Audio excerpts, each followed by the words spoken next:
The first time I realized something was off was when a guy in a hard hat showed up in my field with a clipboard, claiming he was surveying for future residential development. I laughed and pointed to the "No Trespassing" sign. He didn't laugh back. "My name's Marshall Stokes," I told him. "And this land's been in my family for 4 generations. You're either lost or you're about to get sued." He blinked. "You're not with the Oak Ridge HOA?" "No," I said slowly. "I live on the edge of it, but my land's not part of your little coven." He glanced at his clipboard. "According to this, these 1,500 acres were sold to the Oak Ridge Development Committee last month." I froze. "Sold by who?" That's when I heard her voice, sharp, nasal, and full of fake authority. "Excuse me, sir, you're interrupting an HOA-sanctioned project." I turned around and there she was, Brenda Bartlett, president of the Oak Ridge Homeowners Association. Short, bleach-blonde bob, big sunglasses, clipboard clutched like a holy relic. She walked like she owned the land beneath her feet, and apparently she believed she did. "Brenda," I said, "why is there a surveyor in my field?" "Oh, Marshall, don't be dramatic," she said, waving her hand like I was a toddler begging for candy. "The land was unused, unregistered properly, and the board voted unanimously to acquire it for community expansion." "You mean steal it," I said. "Don't be ridiculous. We filed the paperwork. It's perfectly legal." "You really should have attended our meetings." "Brenda," I said, stepping closer, "this land has its own deed. It's not under Oak Ridge jurisdiction. You have no right to touch it." She looked annoyed. "Then take it up with county records." "But until then, the HOA owns that land." I drove straight to the county clerk's office. Took me less than an hour to confirm what I already knew. I still owned every inch of that land. But then I saw something else. A forged quitclaim deed filed under my name, with a signature that looked like a drunk toddler wrote it. The buyer, Oak Ridge HOA, signed by Brenda Bartlett, president. They faked a deed. They stole 1,500 acres of my land. I didn't get mad. I got to work. I called in a friend of mine from college, Victor, now a real estate fraud attorney. He reviewed the documents and whistled low. "This is felony-grade forgery, Marshall. If you play this right, not only can you sue their entire board, but you might be able to reverse everything they've touched." "Everything?" I asked. He nodded. "Including their own homes. If they used HOA funds to buy anything under false pretense, you might just have legal standing to liquidate assets." I smiled. Brenda had picked the wrong guy to steal from. She wanted to sell my land. Fine. I was about to sell every last house in Oak Ridge legally. HOA story, HOA stories, Homeowners Association stories. The next morning, I stood in line at the sheriff's office with a manila folder under one arm and a USB drive in my pocket. I wasn't asking for help, I was filing a criminal complaint. Victor had already reviewed the forged documents and helped me prepare the affidavit, along with a notarized letter of ownership and a certified copy of the original deed, pulled straight from the county archives. When Deputy Ramirez saw the paperwork, he raised his eyebrows. "You're saying the Oak Ridge HOA submitted a fake quitclaim deed under your name?" "They didn't just submit it," I said. "They had it recorded. That alone makes it a felony." He flipped through the folder slowly, then leaned back in his chair. "You got proof of your signature anywhere else for comparison?" "I brought 3, I said, handing over a stack of documents, my mortgage agreement, a concealed carry renewal form, and a notarized lease from a hunting cabin I'd rented out last year. All signed in front of witnesses. All legal." He called in the sheriff personally. Within an hour, 2 investigators were dispatched to the Oak Ridge HOA office with a warrant to seize all title transfer documents filed in the last 6 months. Brenda wasn't there when they arrived. According to one of the maintenance guys, she had a board retreat that morning. I already knew where she was. I drove straight to the Oak Ridge Country Club, where the board liked to hold their little planning sessions. Sure enough, her Lexus was parked out front, right next to the vice president's BMW. I stepped through the double glass doors and into a room full of khaki slacks and pearl earrings. Brenda was seated at the head of a polished oak table, gesturing dramatically at a blueprint laid out in front of her.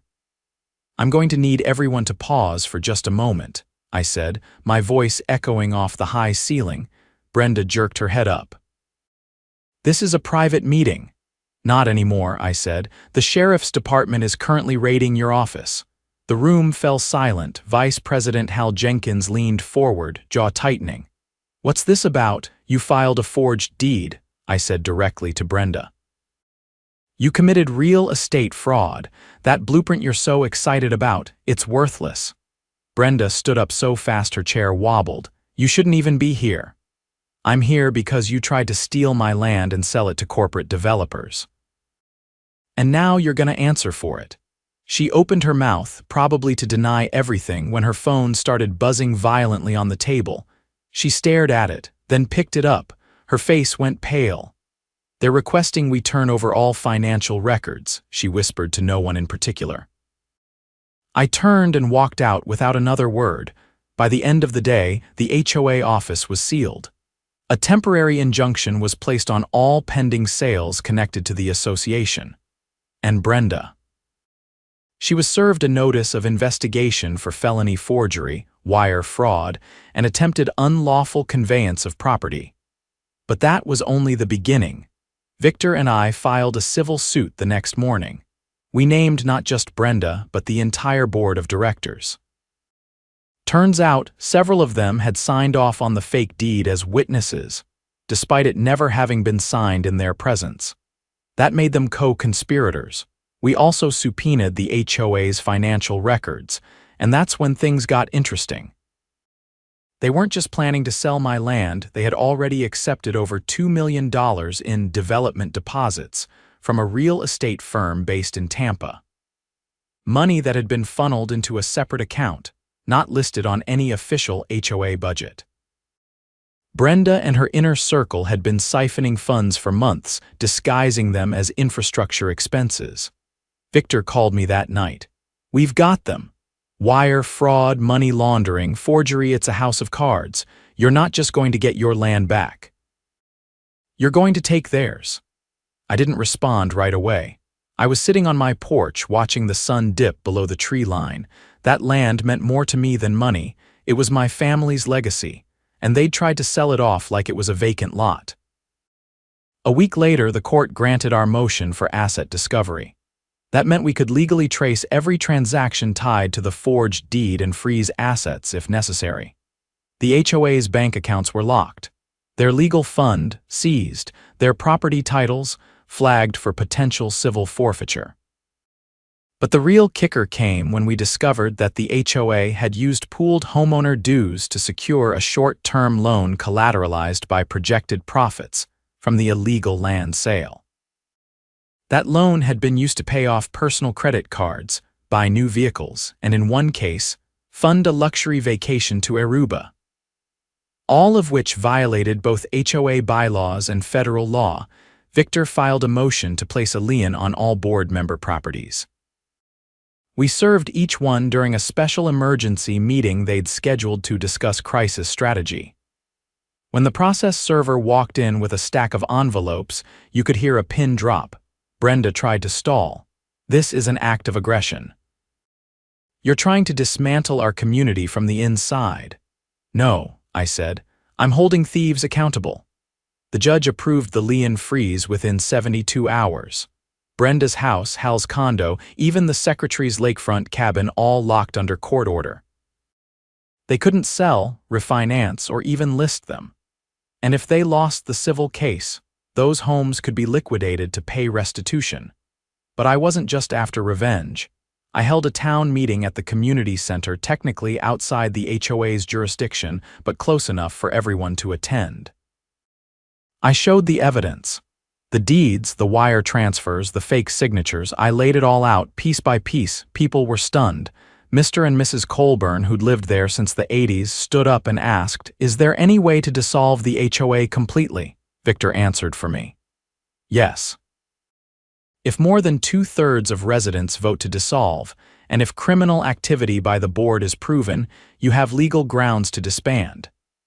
We passed the resolution within 5 days. Brenda tried to fight it, of course. Filed her own motion claiming character assassination and emotional distress. The judge threw it out before lunch. The civil case is still pending, but the state has already pressed criminal charges.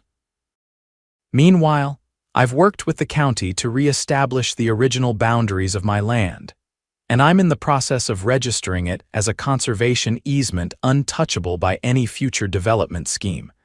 As for Oak Ridge, it's no longer under HOA control. The residents now operate as a voluntary neighborhood association with open financial records and elected leadership. No more secret meetings, no more power-hungry tyrants with clipboards, and the best part. The same development firm that once paid Brenda and her cronies is now negotiating with me for a much smaller parcel, on my terms, with strict environmental safeguards and a community benefits agreement that actually supports the people who live nearby. Funny how things work out when you play by the real rules, or know how to enforce them.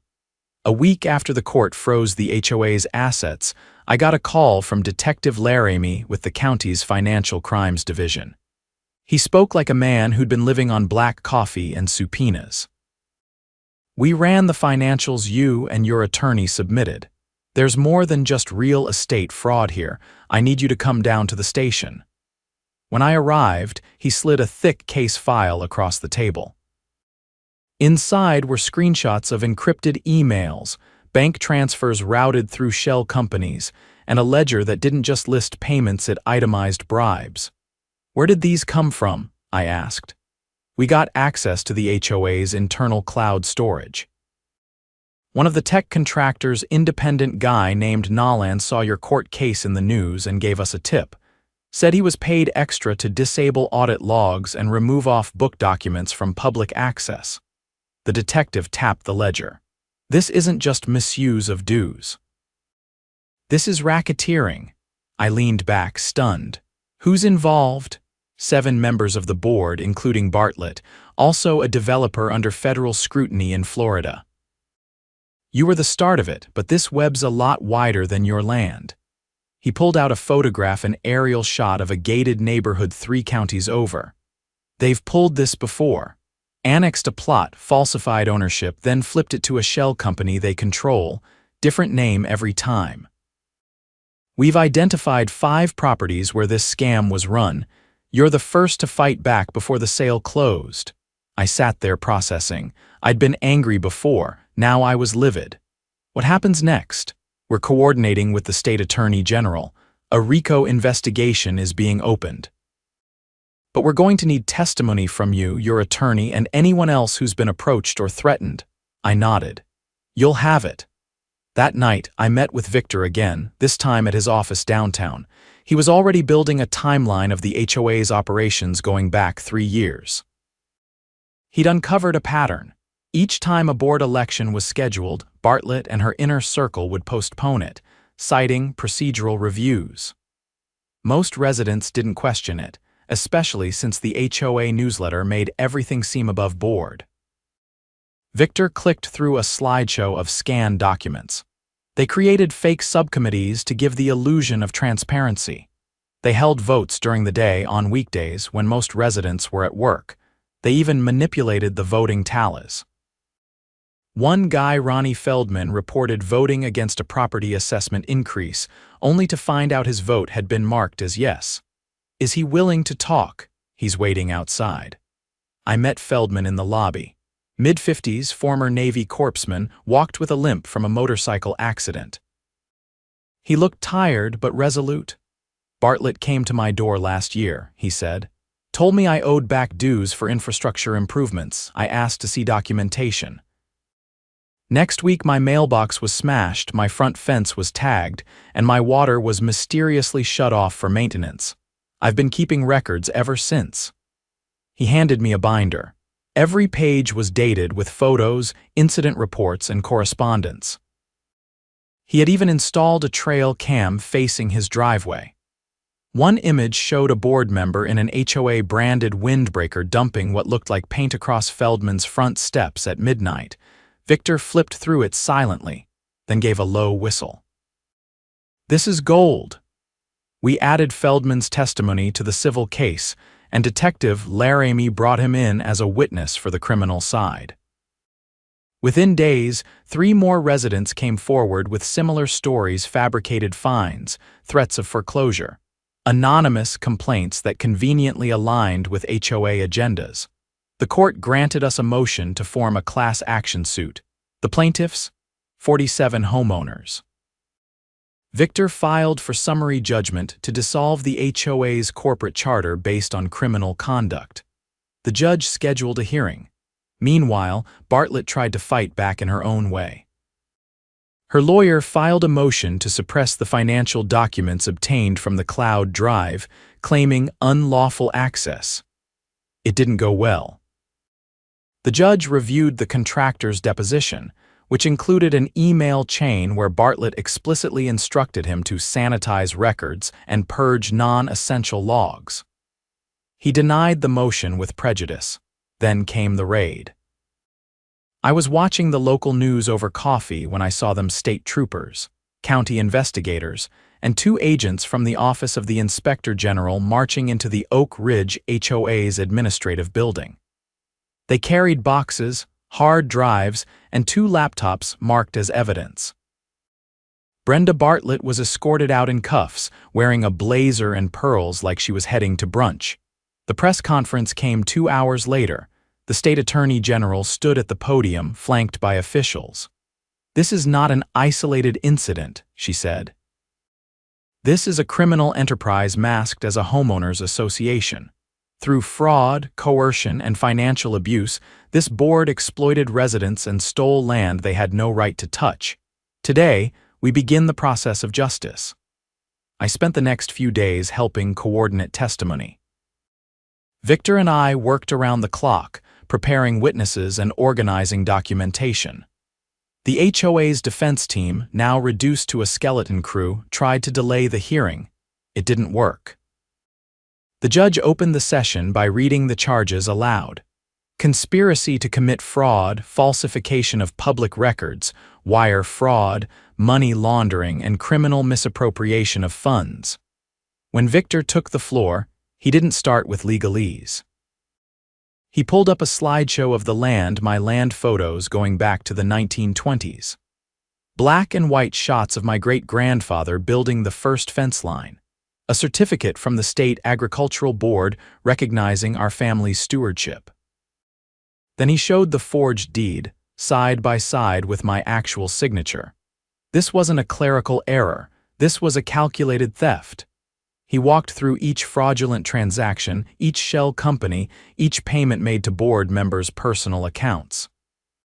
He ended with a statement from one of the elderly residents, a woman named Martha who had lost her savings to an emergency home repair levy that never happened. Her quote was simple: "They treated us like piggy banks with front porches." The judge ruled from the bench. The HOA's corporate charter was revoked. All board members were barred from serving in any fiduciary or administrative role within a community organization for the rest of their lives. Their homes, now under lien, were ordered to be sold at public auction to repay damages. Victor turned to me outside the courthouse. "You just made legal history, Marshal. This is going to be cited for years." I nodded. "Good, let it be a warning." The media coverage exploded. Local stations ran features on the land that fought back. A regional legal journal asked Victor to write an article on the case. Even the Attorney General's office issued a public commendation, but I wasn't interested in press. I spent the next month helping the new neighborhood council set up a transparent system: voluntary dues, open books, no forced penalties. Anyone could attend meetings. Budgets were public, no power plays, the land.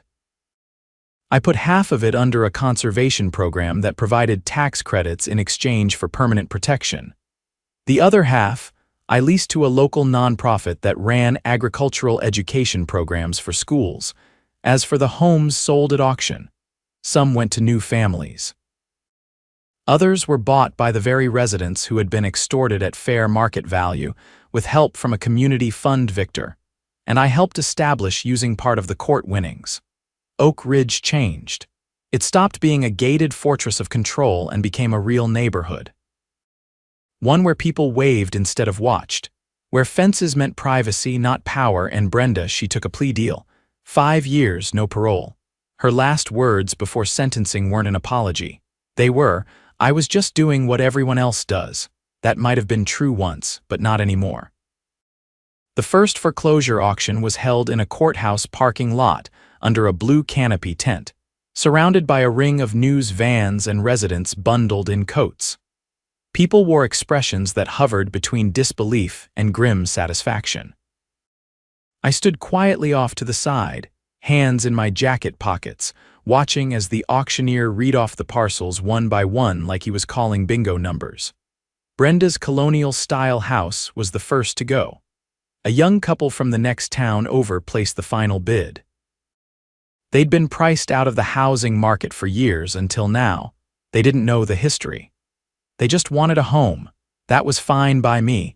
By the end of the afternoon, 6 former board members' homes were sold. Proceeds were placed in escrow to fulfill the court's restitution orders. The remaining properties, 3 rentals and a lakeside duplex that had been fraudulently deeded into the HOA's shell company, were seized outright and reclassified as community trust assets. Victor and I had worked with the new neighborhood council to establish a rotating ownership model for those. Families displaced by the HOA's illegal liens would be the first to move in, rent-free for 2 years, followed by a low-interest buy-in option. It wasn't just payback, it was repair. 2 weeks later, we received the final ruling from the state civil court. Full dissolution of the Oak Ridge Homeowners Association corporate entity, with permanent injunctions against reconstitution. All remaining funds, just under $400,000, were allocated to legal reimbursements and community redevelopment grants. That same morning, I got a call from a woman named Camilla Dawson. She introduced herself as a federal agent with the Real Estate Integrity Task Force, a division I hadn't even known existed. "I've been assigned to consolidate your case with 3 others in the Southeast region," she said. "It's part of a coordinated effort to identify patterns of HOA-centered fraud." I asked how many other communities had been affected.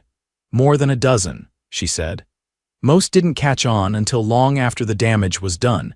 She asked if I'd be willing to testify in a federal probe. I said yes before she finished the sentence. Over the next month, I was deposed twice and sat in on 2 closed-door meetings with federal attorneys. They were building a sweeping indictment that reached far beyond Oak Ridge, tying in real estate brokers, escrow officers, and a syndicate of developers operating under a rotating list of LLCs. Brenda's plea deal unraveled when investigators found an offshore account in the Caymans linked to a cousin who'd never lived in the state. The feds filed new charges: conspiracy to commit wire fraud across state lines and laundering proceeds through international financial institutions. Her 5-year deal was revoked. She now faced a mandatory minimum of 15. Meanwhile, Hal Jenkins, the former vice president, flipped. During a recorded interview, he admitted the board had received monthly wire transfers from a consultant who'd promised to turn Oak Ridge into a prototype for automated residential zoning. In exchange, the board had handed over property rights, forged municipal documents, and green-lighted illegal purchases with HOA funds. It was a scheme to inflate property values artificially, generate investment buzz, then flip the entire development to a hedge fund. Hal's cooperation earned him immunity. He testified in front of a federal grand jury that fall. The rest of the board, indicted, 4 were convicted. 2 fled the state and were picked up by marshals in Nevada. The federal task force seized the shell companies tied into the operation, and the Department of Housing and Urban Development issued a formal suspension on any future contracts with the developers involved. A wave of policy proposals followed, aiming to place stricter oversight on private residential associations with corporate ties. Victor, always the tactician, pushed for state-level reforms too. He drafted a proposal requiring all HOA boards to undergo annual audits by an independent council, funded by a capped percentage of their own revenue. The bill passed unanimously. For the first time in state history, HOAs were no longer allowed to operate without external review if they handled more than $100,000 annually. Back in Oak Ridge, things finally began to feel normal again. The new council, made up of volunteers elected by honest majority, began hosting weekend cleanup drives and open barbecues. No fees, no fines, no threats, just neighbors figuring things out together. I was asked to run for chairman. I declined. I didn't want a title. I'd done my part. Instead, I helped build out a community garden on the southern edge of the development, near where the fake deed line had once cut through my land. We planted corn, beans, squash, and tomatoes. Kids came out with their parents on weekends, pulling weeds and laughing as they chased each other down the rows. In the fall, we built a small wooden sign at the garden's entrance. No plaque, no ceremony. Just 3 words, hand-carved and stained with linseed oil: we remember everything. Late one evening, Victor and I sat on the tailgate of his truck, staring out over the field where it all began. "You ever think about what would have happened if you hadn't stopped that surveyor?" he asked. "I do," I said, "and I think about all the folks who never got the chance." He nodded slowly. "You started a chain reaction, Marshall. You tore the mask off something big. They'll talk about this case for decades. I didn't do it for the headlines. I know. But you gave people the blueprint." A breeze rolled through the tall grass. Somewhere in the distance, a barred owl called into the dusk. The land was quiet again. Honest, free. I'd kept my promise to my family, to my neighbors, and to myself. Justice wasn't just served, it was harvested. And every root we planted grew in the soil they once tried to steal.